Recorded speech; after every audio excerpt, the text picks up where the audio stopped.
guys, it's the Gunny, and I'm here with Malakai Prime Media in a surprise visit at Brooklands Savannah. Wow, stand by for some stuff. The Chevrolet El Camino is a coupe utility vehicle that was produced by Chevrolet between 1959 and 1960, and 1964 to 1987. Unlike a standard pickup truck, the El Camino was adapted from the standard two-door Chevy station wagon platform and integrated the cab and cargo bed into the body.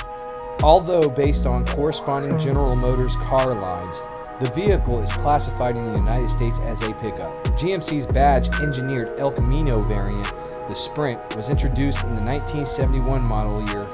Renamed Caballero in 1978, it was also produced through the 1987 model year. The average price of a 1970 Chevy El Camino is about $30,000. The Plymouth GTX is an automobile introduced as the Belvedere GTX in 1967 by the Plymouth division. It was positioned as a mid-size upscale trimmed performance muscle car through the 1971 model year. The B-body was redesigned for 1971 and featured rounded fuselage style with raked windshield, hidden cowl, and a loop-type front bumper around the deeply inset grille and headlights. This was the final year for the GTX as a standalone model. The convertible body style was dropped. The median excellent value for a Hemi-powered 1971 GTX is $139,000.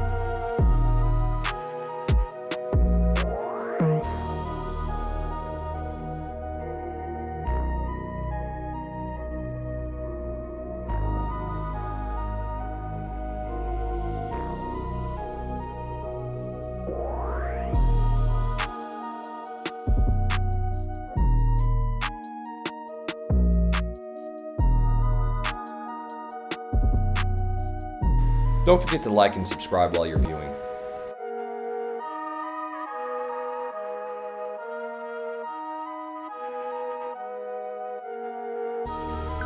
A 1954 Ford 5100 could price up to $96,900. The first generation of Corvette was introduced late in the 1953 model year.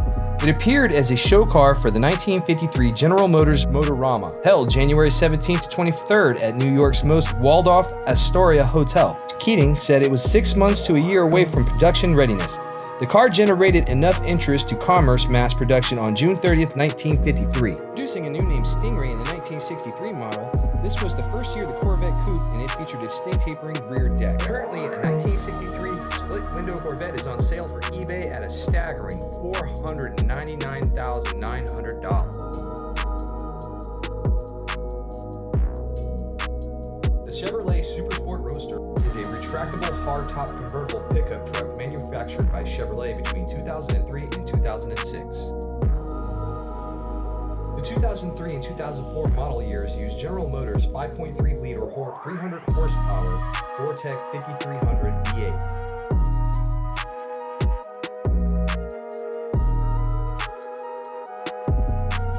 Currently, the Chevrolet Supersport Roadster has a high-end price of $40,000.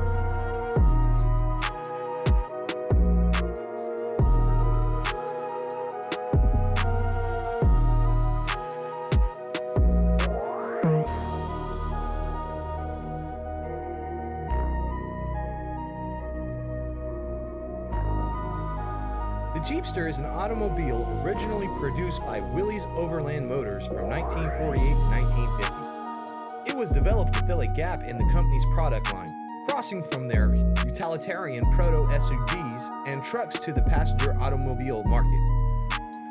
After World War II, Jeep trademark owner Willy's began producing and marketing the CJ to farmers, foresters, and others with similar utilitarian needs.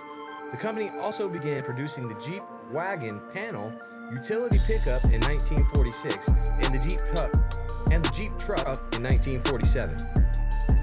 Right now, the high price for a Willy's Jeepster is $30,000.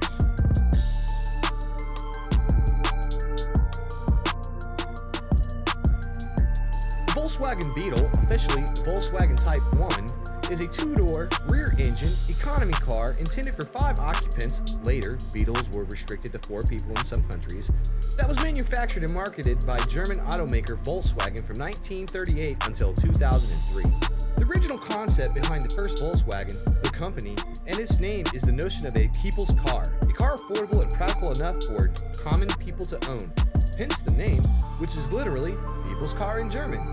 Although the Volkswagen Beetle was mainly the brainchild of Ferdinand Porsche and Adolf Hitler, the idea of the people's car is much older than Nazism and has existed since the mass production of the cars was introduced.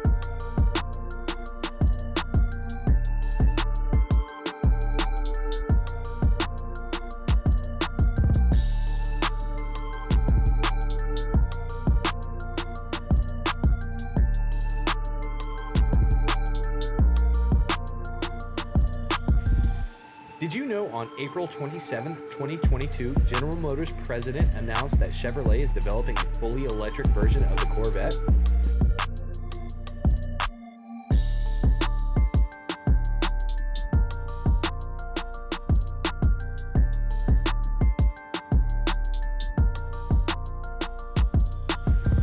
The Dodge Viper is a sports car that was manufactured by Dodge from 1992 until 2017. Having taken a brief hiatus in 2007 and from 2010 to 2012, production of the two-seat supercar began in New Mack Assembly Plant in 1991 and moved to Conner Avenue Assembly Plant in October 1995. The first prototype was tested in January 1989. It debuted in 1991 with two pre-production models as the pace car for the Indianapolis 500 when Dodge was forced to substitute it in place of the Japanese-built Dodge Stealth because of the complaints from the United Auto Workers, and went on sale in January 1992 as the RT/10 Roadster. The most expensive Dodge Vipers have been known to cost as much as $200,000. This is pretty cool. I get to go inside in this very rare vault of vintage and rare cars. So I'm going to get some more information as I go down them, but pretty cool. This is a surprise. I didn't expect to go through this today. Ferrari is an Italian luxury sports car manufactured based in Italy, founded by Enzo Ferrari in 1939. The company built its first car in 1940 and produced its first Ferrari badge car in 1947. A brand new 2022 Ferrari SF90 is currently priced at $511,295. Toyota is a Japanese multinational automotive manufacturer headquartered in Toyota City, Aichi, Japan. It was founded by Kiriyoshi Toyota and incorporated on August 28, 1937.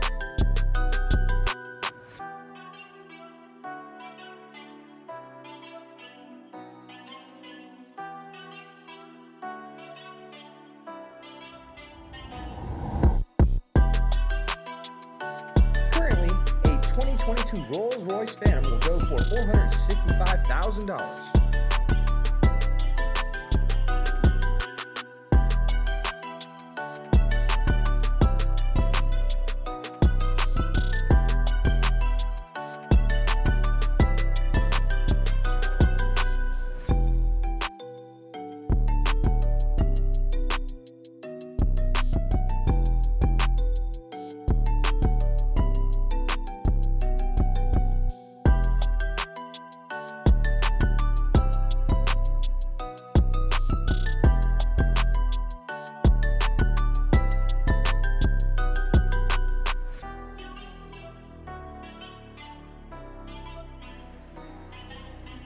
BMW is headquartered in Munich, Germany, and produces motor vehicles in Brazil, China, India, Mexico, the Netherlands, South America, South Africa, the United Kingdom, and the United States.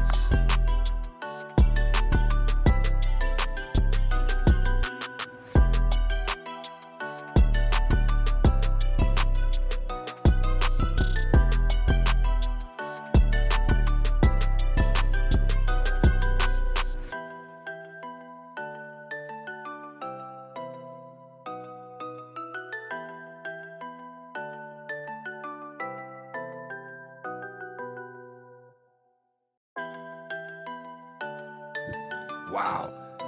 A Porsche 917K sold for $14 million at an auction.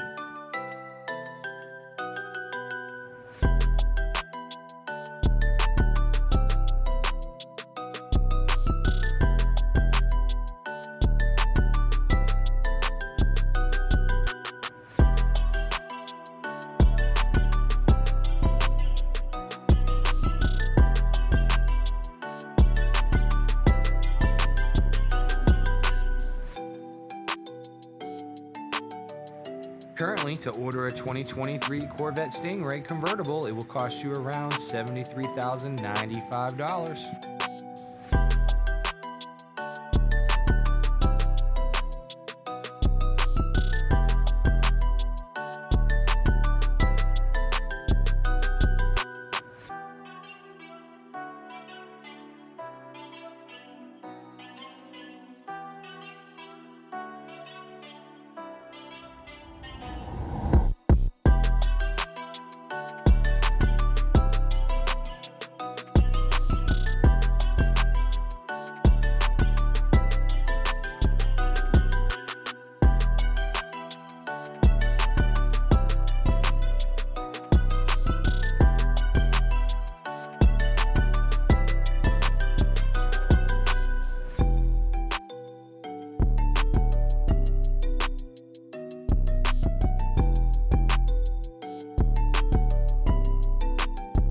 The Land Rover name was created in 1948 by the Rover Company for a utilitarian four-wheel drive off-roader. Yet today, Land Rover vehicles comprise solely upmarket and luxury sport utility cars.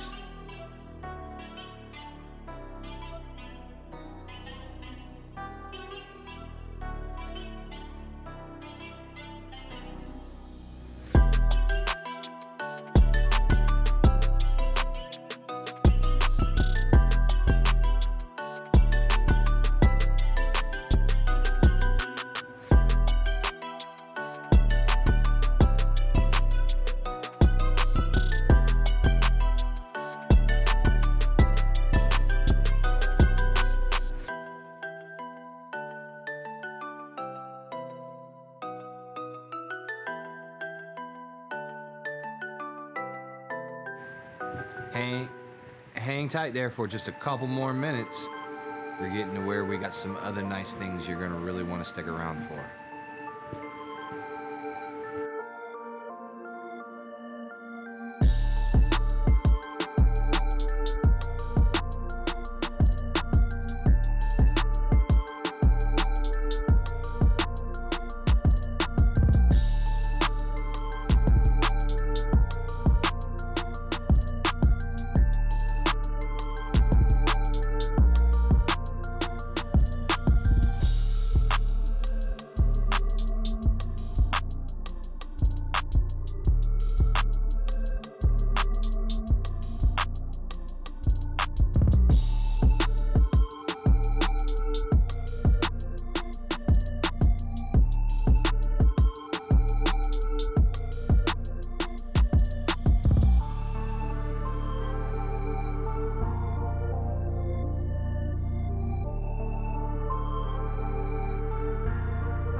Such a beautiful black Lamborghini.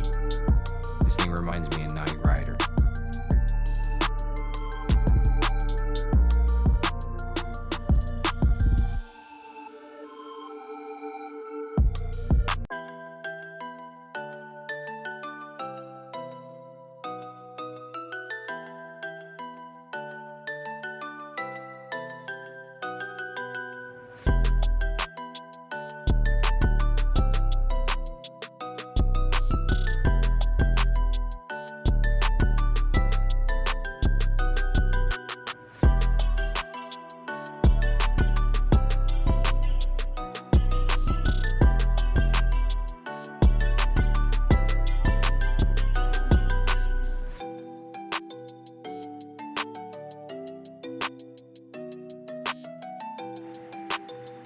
While the original purpose of the Plymouth was to serve the lower end of a booming automobile market during the Great Depression of the 1930s, the division helped significantly in ensuring the survival of the Chrysler Corporation when many other car companies failed.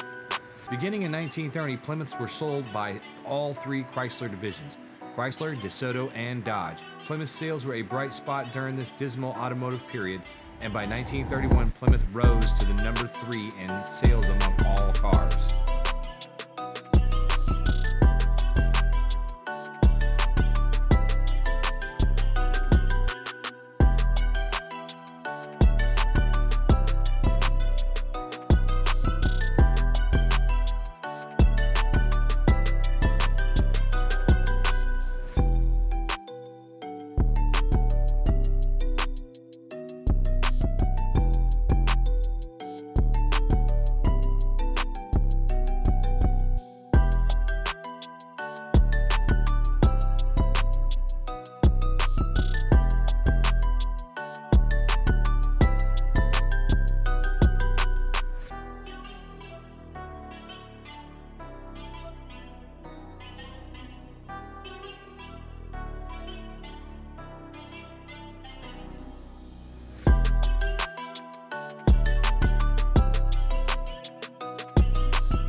Thank you for joining us today. I hope you enjoyed viewing all of these beautiful vehicles. Feel free to leave comments down below so we know if we're doing our job correctly and giving you the viewing pleasure that you so rightly deserve.